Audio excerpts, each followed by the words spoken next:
Iran ने दुनिया की सबसे महत्वपूर्ण समुद्री लाइफलाइन स्टेट ऑफ हॉर्मुज पर अपना चॉकहोल्ड बना लिया है। ईरान ने आधिकारिक तौर पर घोषणा कर दी है कि अब यहां से गुजरने वाले जहाजों को टोल फीस देनी होगी। आखिर ईरान ने ऐसा क्यों किया? और क्यों अमेरिकी सीनेटर खुद राष्ट्रपति ट्रंप को इस बर्बादी का जिम्मेदार ठहरा रहे हैं? आज के इस वीडियो में हम इन सभी सवालों के जवाब और ग्राउंड रियलिटी को विस्तार से समझेंगे। ईरान का न्यू सोवरेन रिजीम और 18 करोड़ का टोल।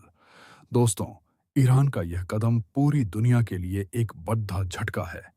ईरान ने साफ कर दिया है कि वे अब स्टेट ऑफ हॉर्मुज में एक न्यू सोवरेन रिजीम, नया संप्रभु शासन लागू कर रहे हैं। उनका तर्क बहुत सीधा है।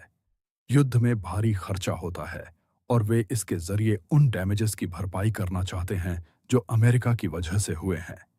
आंकड़ों की बात करें तो ईरान कुछ चुनिंदा जहाज़ों से प्रति जहाज $2 मिलियन यानी लगभग 18.8 करोड़ रुपए वसूल रहा है। यह सिर्फ पैसा कमाने का जरिया नहीं है, बल्कि ईरान की ताकत दिखाने का एक तरीका है।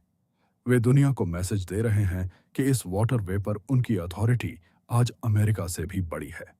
जहाज़ों के पास दो ही विकल्प हैं, या तो 18.8 करोड़ रुपए दो और सुरक्षित निकल जाओ, या फिर हमलों और जब्ती का सामना करो।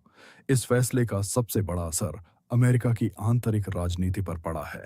जहां एक तरफ ट्रंप इस स्थिति को संभालने का दावा कर रहे हैं, वहीं दूसरी तरफ उनके खिलाफ विरोध की लहर तेज हो गई है। रिपोर्ट्स के मुताबिक लगभग 60% अमेरिकी जनता ट्रंप के इस युद्ध को हैंडल करने के तरीके से बेहद नाखुश है। यूएस सीनेटर क्रिस मर्फी ने तो ट्रंप को जमकर खरी खोटी सुनाई है। मर्फी का कहना है कि स्टेट ऑफ हॉर्मुज पहले पूरी तरह खुला था और सब कुछ शांति से चल रहा था, लेकिन ट्रंप ने खुद यह समस्या पैदा की और अब वे ही इसका सॉल्यूशन ढूंढने का नाटक कर रहे हैं। सीनेटर ने यहां तक कहा कि ट्रंप एक ऐसे गैजेट की तरह काम कर रहे हैं जो पहले एक फर्जी प्रॉब्लम क्रिएट करता है और फिर उसका समाधान बेचने की कोशिश करता है। अब बात करते हैं पैसों की, क्योंकि यह युद्ध अमेरिका की जेब पर भारी पड़ रहा है। पिछले मात्र 2 हफ्तों में अमेरिका इस संघर्ष पर $12 बिलियन से ज्यादा खर्च कर चुका है। हॉर्मुज संकट और ट्रांजिट फीस की वजह से अमेरिका को हर दिन $2 बिलियन का नुकसान हो रहा है। लेकिन असली चिंता सिर्फ पैसा नहीं है, बल्कि यह पैसा कहां खर्च हो रहा है। एक ऐसे युद्ध में जिसे अमेरिकी जनता पूरी तरह से डिसप्रूव करती है। विशेषज्ञों ने चेतावनी दी है कि चूंकि दुनिया का 1/5 हिस्सा तेल इसी रास्ते से गुजरता है, इसीलिए इसका इकोनॉमिक फॉलआउट पूरी दुनिया को झेलना पड़ेगा।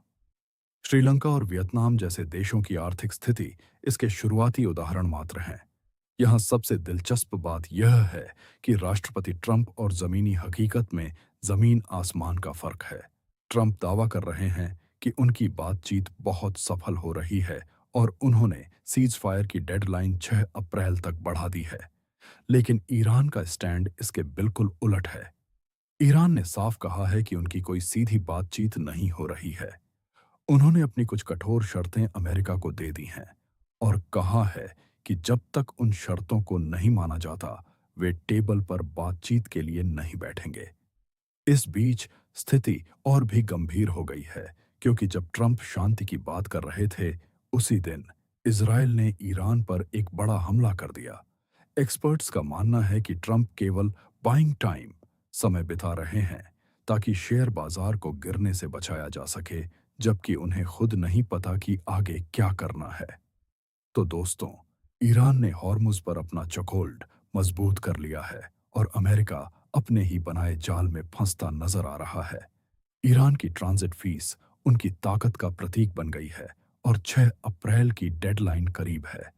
क्या अमेरिका ईरान की शर्तों के आगे झुकेगा, या फिर यह आर्थिक मंदी पूरी दुनिया को अपनी चपेट में ले लेगी?